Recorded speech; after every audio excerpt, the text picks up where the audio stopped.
My 4 children stood around Evelyn Carter's hospital bed the night before her surgery, promising they would take turns caring for her every single day. Yet when she opened her eyes after the operation, 15 days would pass before she realized not one of them had meant a word they said. The hospital room smelled faintly of antiseptic and lavender hand soap, the kind nurses always seemed to carry in their pockets, and Evelyn lay stiff beneath the thin blanket while the heart monitor beeped softly beside her. 68. She had never feared much in life. Not widowhood. Not raising 4 children after her husband died. Not even the mortgage payments that had nearly buried her 20 years ago. But the thought of being wheeled into surgery the next morning made her feel smaller than she cared to admit. Her oldest son, Jason, stood near the window with his hands in his pockets and gave her the reassuring smile he always used when he wanted to appear dependable. "Mom, stop worrying. We already worked it out. We're taking shifts." Melissa nodded immediately from the chair beside him. "Jason's coming Monday and Tuesday. I'm doing Wednesday and Thursday." Brandon chimed in while scrolling his phone. "I'll handle Friday. Nicole's got weekends." Nicole reached over and squeezed Evelyn's hand dramatically. "You won't be alone for 1 second. Mom. We promise." Evelyn looked from face to face, her chest tightening with gratitude. For a moment she saw flashes of the children they used to be. Jason at 10 with skinned knees and missing front teeth. Melissa clinging to her apron while learning to bake. Brandon building forts in the living room. Nicole crying over every scraped elbow. She had spent her whole life showing up for them. Soccer games in the rain. Parent-teacher conferences after 12-hour shifts. Emergency babysitting when their own children were sick. Loaning money she never asked to be repaid. And now, as she stared at the 4 adults she had built her life around, she let herself believe all of it had meant something. "Thank you," she whispered, her voice thick with emotion. "I know everyone's busy. You don't know how much this means to me." Melissa leaned down and kissed her cheek. "You took care of us our whole lives. It's our turn now." Evelyn smiled through tears and squeezed her daughter's hand. The words settled warmly in her chest. "It's our turn now." She repeated them silently after they left, holding on to them as the nurse adjusted her for and dimmed the lights. She pictured Jason bringing coffee from the little cafe downstairs. Melissa fluffing her pillows the way she always had at home. Brandon making her laugh with his terrible jokes. Nicole fussing over whether the nurses were doing enough. She imagined herself waking from surgery groggy but safe, seeing one of her children already waiting by her bed. The thought comforted her enough that she finally drifted to sleep. The next morning came in a blur of fluorescent lights and quiet instructions. The surgery itself passed in darkness, but when consciousness returned, it arrived slowly and painfully, like swimming upward through deep water. Evelyn blinked against the bright ceiling lights, her throat dry and her body aching in ways she had not expected. She turned her head carefully toward the visitor's chair beside her bed. It was empty. Her eyes drifted toward the second chair by the window. Empty too. She swallowed and told herself not to be silly. They were probably getting coffee. Parking at the hospital was awful. Someone would be there any minute. A nurse noticed her scanning the room and smiled kindly. "How are we feeling?" Carter." Evelyn tried to smile back despite the heaviness in her chest. "Did my children step out for a minute?" The nurse glanced at the untouched chairs and then at the chart in her hand. "I haven't seen anyone yet, sweetheart. But visiting hours just started." Evelyn nodded and stared back at the door. Every footstep in the hallway made her lift her head. Every voice outside made her think, "That must be them." She adjusted her blanket, smoothed her hair with trembling fingers, wet her lips, waited for the door to open, and waited, and waited. The afternoon light shifted slowly across the hospital floor as Evelyn kept her eyes fixed on the door, certain that any second one of her children would rush in apologizing for traffic, for parking, for some harmless delay that would make all of this feel foolish. But noon passed, then 1 o'clock, then 2. No familiar face appeared. A nurse eventually helped her sit up enough to sip water. and Evelyn forced herself to smile each time the woman entered, pretending she was not still listening for footsteps in the hall. At 3:15 her phone buzzed on the tray table. Relief flooded through her so quickly it almost made her dizzy. She grabbed for it with trembling fingers, expecting one of them to say they were downstairs or asking which room she was in. Instead, the screen lit up with a message from Jason. "Work emergency. I will come tonight. Mom, rest for now." Evelyn stared at the words for a moment before typing back that it was all right, that she understood, that she loved him. She added a heart at the end because mothers did things like that even when their own hearts were aching. She spent the next 3 hours telling herself Jason had always been the responsible one and would never truly let her down. When evening arrived, she straightened the blanket across her lap and asked the nurse if visiting hours had changed. "No, sweetheart," the nurse said gently. "Still until 8. Evelyn nodded and kept waiting. At 7:45, her phone buzzed again. "Jason, I am so sorry. It got too late. I will be there first thing tomorrow." Her throat tightened, but she typed the same response. "No worries. Honey, tomorrow is fine." The next morning she woke before sunrise with pain radiating through her abdomen and an emptiness in the room that somehow felt larger than before. She washed her face with a damp cloth, combed her silver hair as neatly as she could, adjusted her hospital gown. She wanted to look decent when her children arrived. By 10 o'clock no one had come. At 11 Melissa texted, "The kids woke up sick. I cannot leave them. Tomorrow for sure." Brandon called just after lunch sounding distracted and winded. "Mom, I am so sorry. My boss threw a last-minute meeting on my schedule. You know how it is. But I will come tomorrow after work." "Okay." Nicole sent a voice note at 4 in the afternoon saying she had a migraine so severe she could barely open her eyes. Rain check. "Mama. Love you." Evelyn listened to the messages twice, then a third time, as if hearing them again might make them sound more sincere. She told herself families were complicated. People had responsibilities. Emergencies happened. She told herself all of this while staring at the untouched flowers another patient's family had brought into the room across the hall. By the third day, the nurses had stopped asking when her visitors were coming, and instead began lingering longer than necessary when checking her vitals. One of them, a warm-faced woman named Hannah Brooks, adjusted Evelyn's pillow and said softly, "Your family must be busy people." Evelyn gave a brittle laugh. Apparently they all picked the same week to become busy. Hannah smiled politely, but her eyes held pity, and Evelyn hated that more than the silence. She had never wanted pity. Not from strangers. Not from anyone. That evening she watched the hallway fill with bouquets, balloons, grandchildren carrying handmade cards, husbands arguing with vending machines over snacks, daughters fluffing blankets and adjusting pillows. The room across from hers hosted 3 visitors at once, their laughter spilling into the corridor while Evelyn sat alone beneath the flicker of the television she was not watching. At 6 o'clock she picked up her phone and sent a group message to all 4 children. "No pressure. Darlings. Just wanted to make sure everyone is all right. I miss you." The first response came 40 minutes later from Nicole. "We are fine. Mom. Just crazy over here." Melissa added a thumbs up. Brandon wrote, "Tomorrow for sure." Jason did not answer at all. Evelyn set the phone face down on the tray and stared at the darkened screen until her reflection blurred. For the first time, a thought entered her mind that she could not force away. Maybe they were not coming tomorrow.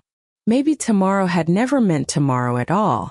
By the 4th day, the ritual had become its own kind of humiliation. Evelyn woke early, washed carefully at the sink with the nurse's help, brushed out her silver hair, and adjusted the collar of her hospital gown as though dignity could be stitched together from neat appearances alone. She told herself she would stop expecting them, She told herself she was too old to keep looking toward the door every time footsteps passed in the hallway. Yet when footsteps slowed outside her room, her heart still lifted before sinking again. The excuses kept coming with the steady rhythm of rain on a window. Brandon claimed his car battery had died in the grocery store parking lot. Nicole said her youngest had a school project emergency that required all evening. Melissa sent a text that simply read, "Completely swamped today. Love you." Jason remained mostly silent now, responding only with short messages hours after she reached out, each one colder than the last, as if obligation rather than affection guided his thumbs. On the fifth morning, Hannah entered carrying Evelyn's medication and paused when she saw the untouched visitor chair. "Still no family today?" she asked gently. Evelyn gave a thin smile. "Apparently I raised the busiest 4 adults in the state of Ohio." Hannah let out a quiet laugh, but there was sadness in it. "Well, for what it is worth, I think they are missing out." The kindness nearly undid her. Evelyn looked away quickly and pretended to study the rain streaking down the window. "They will come," she said, though the words sounded less like confidence and more like prayer. Hannah squeezed her shoulder before leaving, and Evelyn sat motionless long after the nurse had gone. That afternoon she overheard 2 orderlies in the hallway talking softly outside her room. "That is the lady whose family never visits, right?" One whispered. 15 years in this job." The other murmured. "And it still gets me every time." Evelyn closed her eyes. Shame burned hotter than grief. She had not merely been abandoned now. She had become noticeable for it. By day 6, she stopped fixing her hair before visiting hours. By day 7, she no longer asked the nurses what time it was. The waiting itself had exhausted her more than the surgery. She simply lay still and stared at the muted television while game shows flickered across the screen in meaningless color. Her children texted often enough to maintain the appearance of concern. "How are you feeling today? Hope physical therapy went well. Rest up." None of them asked if she needed anything. None of them said they were on their way. On the 8th day, Nicole posted photos online from a neighborhood barbecue. Evelyn saw them by accident while scrolling aimlessly through her phone. Nicole stood laughing beside a picnic table with a paper plate in one hand and a drink in the other. Sunlight on her face. Not a trace of migraine in sight. Brandon appeared in the background flipping burgers. Melissa sat in a lawn chair beside them, smiling broadly while one of the grandchildren climbed into her lap. Jason was there too, holding a beer and grinning at something outside the frame. Evelyn stared at the screen so long her thumb went numb. Her children had not been overwhelmed. They had not been trapped at work or tending to emergencies or battling illness. They had been together. They had simply chosen not to come. Something inside her shifted then. Not loudly, not dramatically, but with the quiet finality of a lock clicking shut. The next time Hannah came in, she found Evelyn staring at her phone with an expression so calm it startled her. "Everything all right?" Hannah asked. Evelyn set the phone down carefully on the tray table. "Yes," she said in a voice so steady it barely sounded like her own. "Actually, I think I finally understand everything." Hannah glanced at the screen, then back at Evelyn's face, and whatever she saw there made her pull up a chair without another word. Evelyn folded her hands in her lap and looked toward the empty doorway one last time. It no longer hurt the way it had before. Hurt implied hope had survived long enough to be wounded. Hope was gone now. In its place sat something colder, sharper, and far more useful. The remaining days in the hospital passed with a strange, almost sacred clarity. Once Evelyn stopped expecting her children to arrive, the silence no longer felt like suspense, felt like evidence. She noticed things she had ignored before, patterns that now rearranged themselves in her mind with painful precision. The way Jason only called when he needed advice about taxes or insurance paperwork. The way Melissa always seemed to remember her mother when she needed free babysitting for a weekend getaway. The way Brandon borrowed money with promises to repay it next month and never did. The way Nicole treated every family holiday at Evelyn's house as if it were a catered event she had simply been invited to attend. Lying in that narrow hospital bed beneath the humming fluorescent lights, Evelyn began replaying years of memories through this new lens, and one by one, moments she had once labeled motherhood suddenly looked very different. She remembered Jason standing in her kitchen 5 years earlier, smiling sheepishly as he explained that his family was in a tight spot and needed help with their mortgage payment. She had written a check for $6,000 that same afternoon and told him not to worry about paying her back too quickly. He never had. She remembered Melissa crying at the dining room table after her divorce, insisting she could not afford child care while rebuilding her life. Evelyn had watched her grandchildren every weekday for nearly 2 years without complaint, packing lunches, driving carpools, attending school plays while Melissa rebuilt both her schedule and her savings. She remembered Brandon calling her at 11 at night because he had maxed out another credit card and needed just enough to breathe. She remembered Nicole dropping off her children with less than an hour's notice so often that Evelyn had once kept an overnight bag for them permanently packed in the hall closet. She had told herself then that this was what mothers did. They gave. They forgave. They showed up. But now, alone in a hospital room while her children laughed together at neighborhood cookouts and ignored her existence, Evelyn faced the truth she had avoided for years. They had not learned devotion from her sacrifices. They had learned entitlement. On the 10th day, Hannah sat beside her while helping her complete discharge paperwork for later that week. "You have someone picking you up when you are released?" she asked carefully, as though she already knew the answer. Evelyn folded the paperwork neatly and placed it on the tray table. "No," she said. "I will arrange transportation myself." Hannah hesitated. "Do you want me to call your children?" Evelyn looked up, and for the first time since entering the hospital, she smiled without sadness. "No. If they wished to be here, they would be here." Hannah studied her face for a moment before nodding slowly. "You are stronger than most people I know." Evelyn let out a soft breath. "No," she said quietly. "I was weaker than I should have been for a very long time." That night she lay awake staring at the ceiling tiles, listening to the distant beeping of monitors down the hall, and thought of her late husband, Robert. Robert had warned her more than once that she gave the children too much, that love without boundaries became something unhealthy, something people learned to exploit. She had defended them every time. "They are young. Robert. They are stressed. They need us." Robert had died 8 years earlier. And now in the stillness of that sterile room, Evelyn heard his voice in memory with painful clarity. "One day, Ivy, they will only value what costs them something." She closed her eyes and let the truth settle fully at last. Her children had mistaken endless access for unconditional worth. They believed she would always be there, always waiting, always giving, no matter how little they offered in return. They believed her love had no limits because she had never shown them one.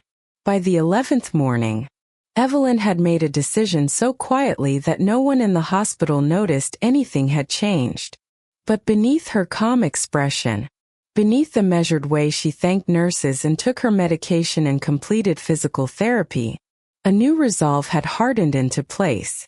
If her children wished to treat her like someone optional, then she would give them exactly what they had chosen, a life in which her support was no longer guaranteed. On the 15th morning, a transport aide wheeled Evelyn to the hospital entrance with her overnight bag resting in her lap and a thin discharge packet tucked beside her purse. Rain drizzled across the parking lot in a gray mist, and cars pulled up one after another as families hurried forward with umbrellas, gathering their loved ones into warm embraces and careful arms. Evelyn sat beneath the awning and watched them all without expression. Hannah stood beside her holding a clipboard and looking angrier than a nurse should have. "I can stay until your ride gets here," she offered. Evelyn shook her head gently. "My taxi is 5 minutes away." Hannah hesitated, then bent down and wrapped her arms around her carefully. "You deserved better than this," she whispered. For a moment, Evelyn nearly broke. Not because of what Hannah said, but because a near stranger had shown her more tenderness in 2 weeks than her own children had managed in 15 days. She returned the hug and forced a small smile. "Thank you for reminding me of that." The taxi ride home was quiet except for the tapping rain against the windows. When the driver helped her carry her bag inside, the house greeted her with the same stillness it always had, but something about it felt different now. It no longer felt like a family home waiting for noisy grandchildren and weekend visitors. Felt like hers. She set her bag by the stairs and stood in the foyer for a long moment, breathing in the familiar scent of lemon polish and old wood, then walked slowly to the kitchen table and sat down beneath the framed family photographs on the wall. For smiling children, holiday dinners, graduation portraits, beach vacations, all the polished evidence of a happy family. Evelyn stared at the photographs until the ache in her chest turned cold and hard. Then she reached for the phone. Her first call was to the bank. She removed Jason from the joint emergency account she had added him to for convenience, after Robert passed away. She canceled the monthly automatic transfer she had quietly been sending Melissa for child care, help even though the youngest grandchild was now 10 years old. She stopped the payment on Brandon's truck insurance, which she had been covering for nearly 3 years after his temporary setback. She removed Nicole from her secondary credit card and requested a new number entirely. Her second call was to her attorney.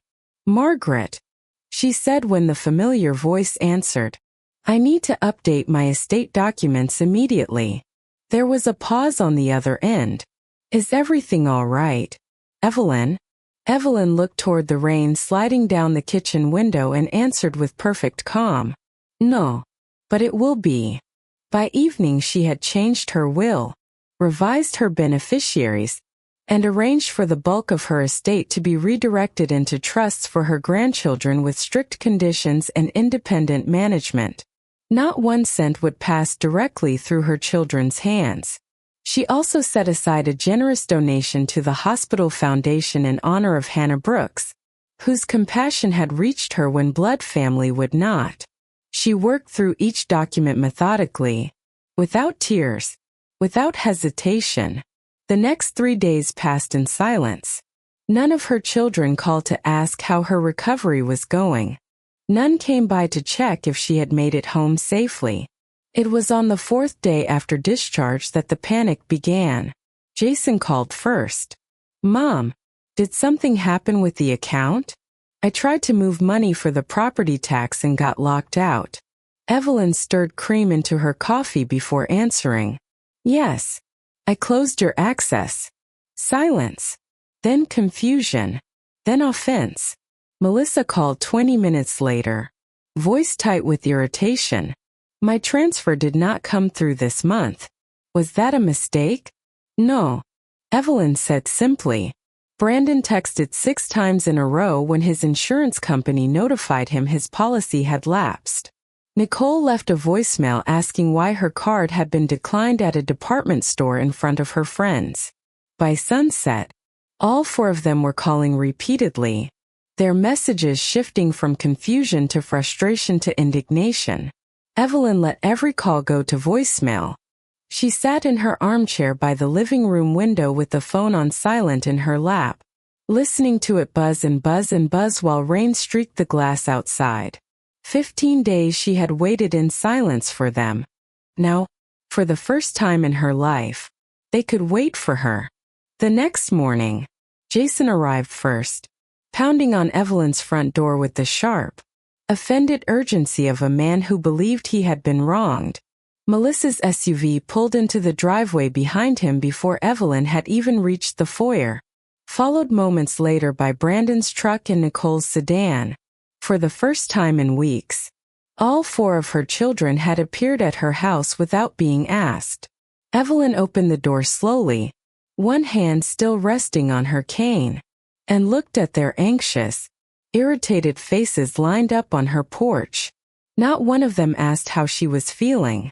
Not one commented on the fact that she was still recovering, pale and thinner than before surgery. Jason spoke first. "Mom, what is going on?" Melissa stepped forward immediately after him. "Why are you cutting everyone off without even talking to us?" Brandon threw up his hands. "My insurance got canceled overnight. Do you know how embarrassing that was?" Nicole crossed her arms tightly. "My card was declined in the middle of checkout. People were staring."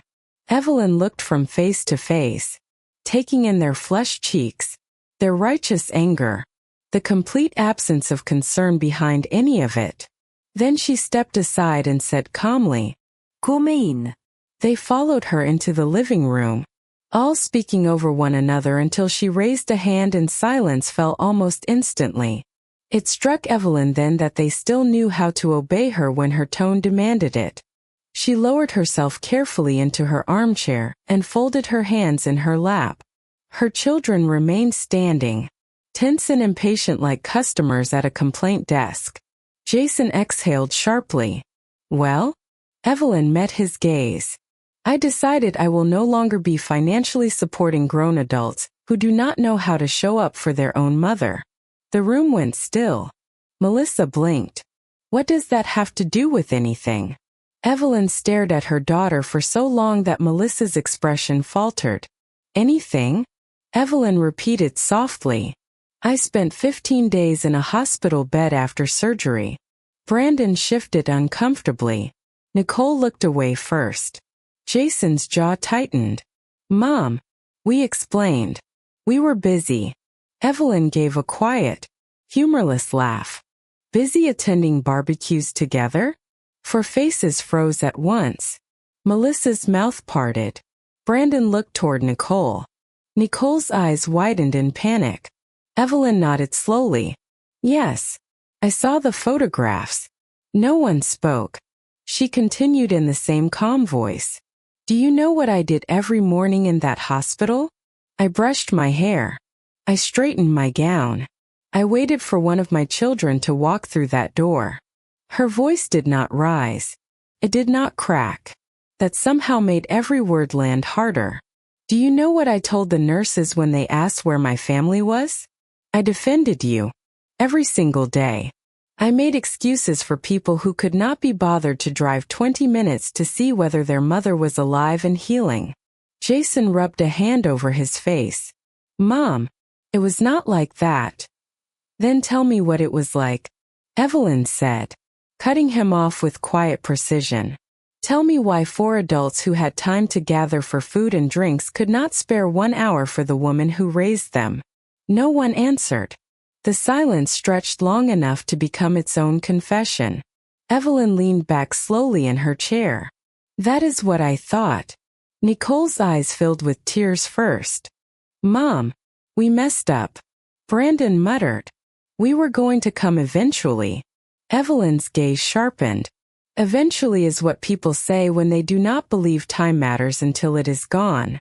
Jason stepped forward, his voice softening. "We made a mistake. Fine. But cutting everyone off like this is extreme." Evelyn looked at him with something colder than anger. "No, Jason. Leaving your mother alone in a hospital for 15 days was extreme. This is simply the consequence." The silence after Evelyn's words settled over the room like frost. For a moment none of her children seemed to know how to respond, as though the possibility that their actions might have consequences had never truly occurred to them. Then, as always happened when shame brushed too close to the surface, defensiveness arrived first. Melissa crossed her arms and let out a disbelieving laugh. "So that is it? One mistake and suddenly you are acting like we abandoned you forever?" Evelyn looked at her daughter with a calm that only made Melissa more agitated. One mistake? She repeated. You believe this was one mistake? Brandon exhaled sharply and ran a hand through his hair. Mom, we said we were sorry. What more do you want? Evelyn's gaze moved slowly across each of them. I wanted my children to care whether I made it through surgery. No one had an answer for that. Jason shifted his weight, his expression tightening into irritation again. You are blowing this way out of proportion. We all have lives. Mom, responsibilities. You cannot expect us to drop everything every time you need attention. The room went still. Even the others looked startled that he had said it aloud. Evelyn studied him for several long seconds. Attention, she said softly. You think your mother needing help after surgery was a request for attention?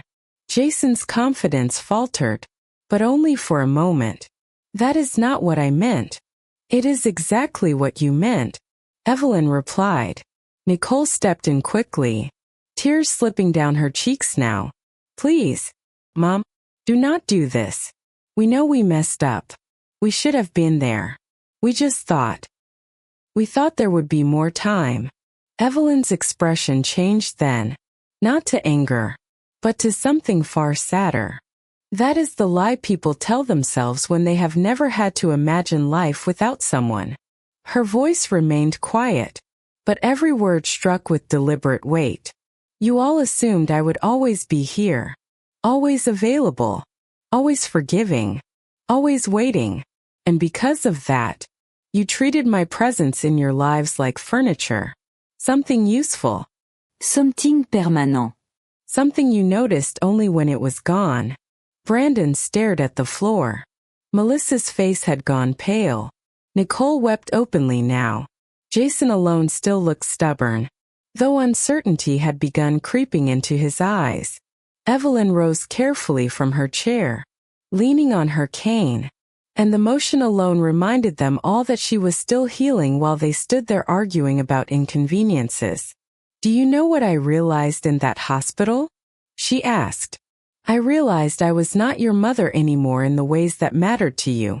I was your emergency fund, your babysitter, your backup plan, your convenience. Melissa whispered. That is not fair. Evelyn turned to her. Then tell me what part is unfair. Was I not paying your monthly support?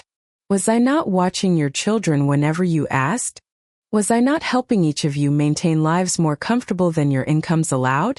Melissa said nothing, because there was nothing to say. Evelyn took a slow breath. I spent decades believing sacrifice would inspire gratitude. Instead, it taught all of you that I would give endlessly and ask for nothing. She straightened her shoulders. That lesson ends now. Jason's voice dropped, quieter this time. So what happens next?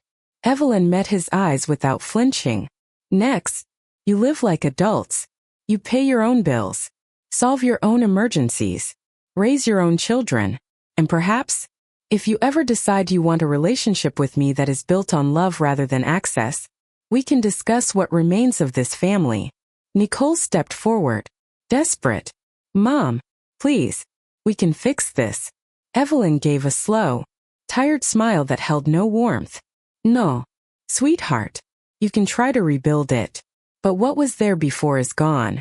Then she walked to the front door and opened it wide. None of them moved at first. Then one by one, subdued and shaken, they filed past her into the fading afternoon light. Jason was the last to leave. He paused on the porch as though wanting to say something that might undo what had happened, but no words came. Evelyn closed the door gently behind him and stood in the quiet house listening to the retreating sound of their cars. For the first time in many years, the silence did not feel lonely. It felt peaceful. The days that followed were quieter than Evelyn expected.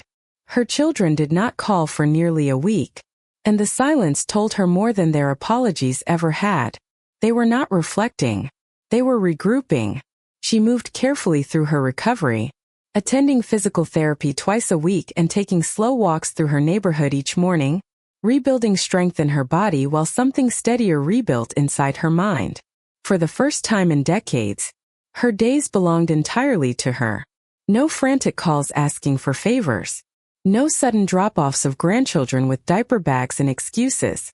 No text messages disguised as affection before requests for money. The peace felt unfamiliar at first, almost suspicious, as if she were waiting for chaos to remember her address. It returned on a Thursday afternoon. Melissa arrived at the house unannounced, carrying a bakery box and wearing the careful smile of someone entering delicate negotiations. "I brought your favorite lemon bars," she said brightly as Evelyn opened the door. Evelyn glanced at the box, then at her daughter's face. "What do you need?" Melissa's smile faltered. "Nothing. I just wanted to check on you." Evelyn held her gaze long enough that Melissa looked away. "Try again." Melissa exhaled and stepped inside. Within 10 minutes the truth emerged. Her ex-husband was behind on support payments. Daycare costs had risen. She was struggling. "I just need a little help until I get caught up," she said, twisting a napkin in her hands. "Then I will be fine." Evelyn folded her own hands neatly on the table. "I believe you will figure it out." Melissa stared at her. "That is it? That is it." Tears sprang to Melissa's eyes. "You are really going to let me struggle over this?" Evelyn's expression remained calm. "Did you let me struggle in that hospital bed?" Melissa flinched as if struck by the question. She left soon after. Lemon bars untouched on the counter. Brandon came next. Then Nicole. Then Jason. Each approached with a different strategy. Brandon tried humor and charm, acting as though enough joking might soften her resolve before casually mentioning his overdue bills. Nicole cried and insisted the children missed their grandmother terribly, though she somehow never suggested visiting unless babysitting was involved. Jason attempted reason, presenting spreadsheets and budgets as if his financial dependence were a practical arrangement rather than a habit of convenience. Evelyn refused them all with the same measured calm. Word spread quickly through the family that she had changed.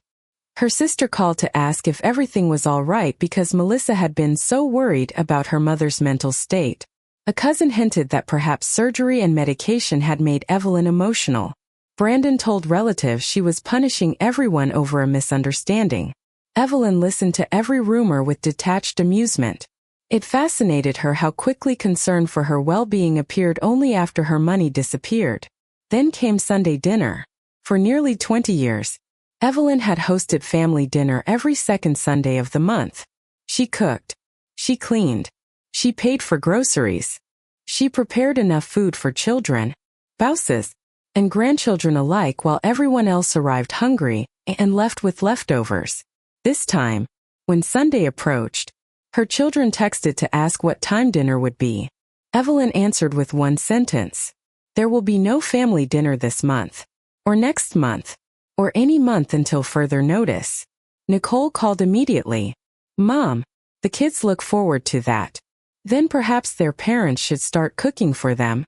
Evelyn replied. Jason's frustration finally boiled over. He arrived at her door that evening alone, his face tight with anger.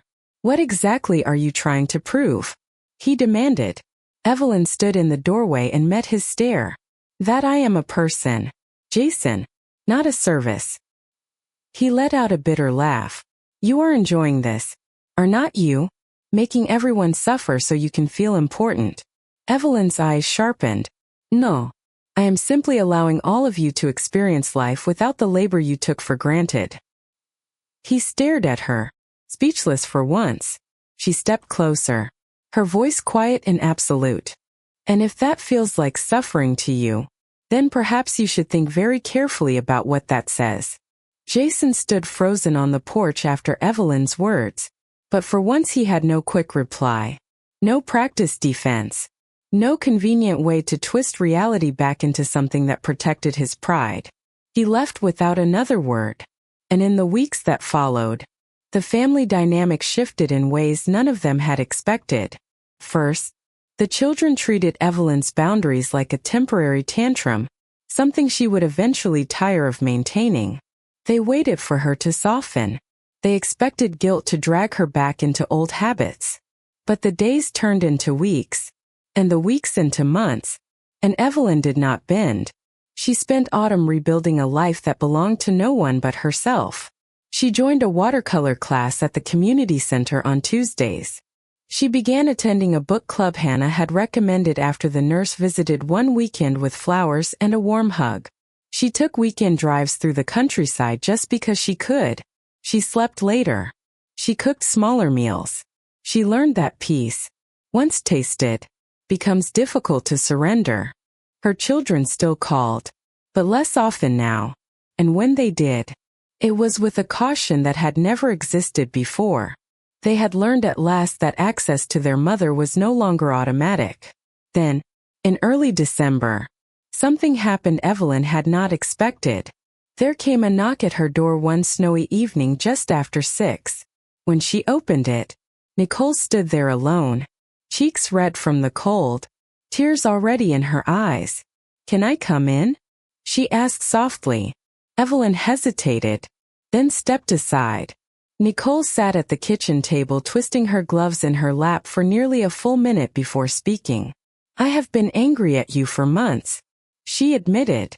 "But the truth is, I was angry because you were right." Evelyn said nothing. Nicole's voice trembled. "When you cut everyone off, I kept thinking about that hospital room, about how I knew every day I should go.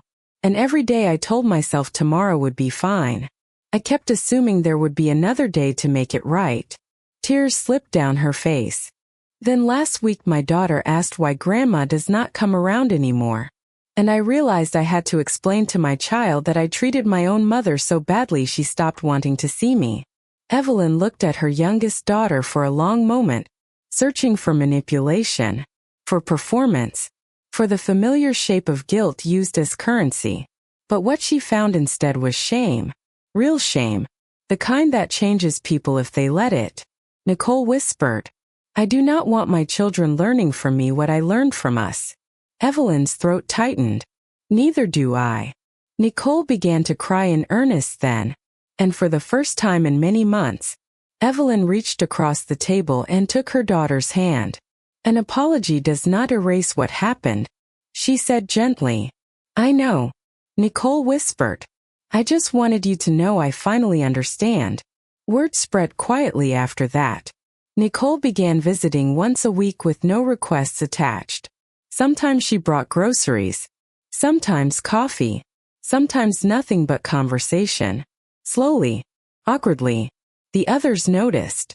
Melissa sent flowers with a handwritten note that said only, "I am trying to do better." Brandon showed up one Saturday to shovel Evelyn's driveway without being asked. Jason took longest of all.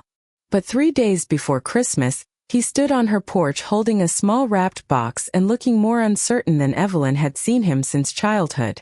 "I cannot undo what I did," he said quietly. "But I know now that I became someone I do not like very much." Evelyn studied him for a long time before stepping aside to let him in.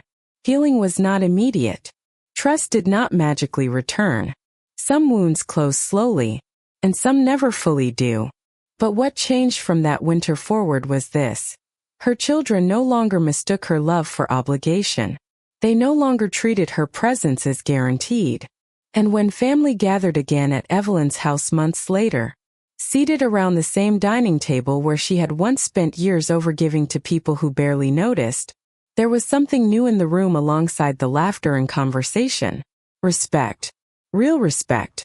Evelyn looked around at the faces of the family she had nearly lost by loving without limits and understood a truth she wished she had learned decades earlier. Sometimes the kindest thing a mother can do for her children is teach them what life feels like when her love is no longer free to abuse.